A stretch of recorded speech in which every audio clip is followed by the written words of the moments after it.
Giliyong nanggawas sa mga empleyado sa lokal nga kagamhanan sa Panabo City sa Davao del Norte dihang nabati ang linog kaganinang buntag. Gi-check sabdayon sa City Disaster Risk Reduction and Management Office ang building kung duna bay mga liki human sa linog. Hinuon human nasuta nga luwas na, giliyong gipabalik ang mga empleyado sa sulod sa building human sa pipila ka minuto ug balik normal na ang mga transaksyon sa syudad. Kadalisab nga naundang ang mga transaksyon sa Davao City Hall dihang nabati ang linog kaganinang buntag. Naggawasab ang mga empleyado ato sa pagdayog.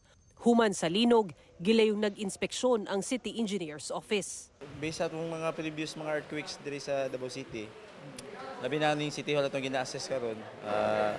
Natay mga cracks, pero before pa na siya. So wala may development, miski nagpinatay mga linog na niagi. Nabati ang magnitude 6.3 nga linog kaganinang 9:58 sa buntag. Natala ang epicenter niini sa Baganga, Davao Oriental.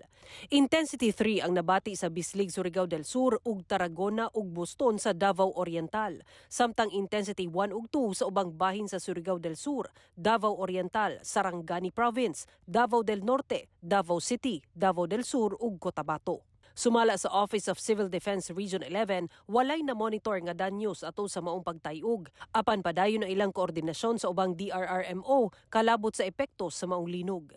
Samtang nabati sa magnitude 5.6 nga linog sa Balut Island sa Sarangani, Davao Occidental, 2:24 karong hapon. Hinuon walay natala nga danyos atol sa maong linog. Kauban si Jojo Solarte, Sara Hilomen Velasco. 1 Mindanao.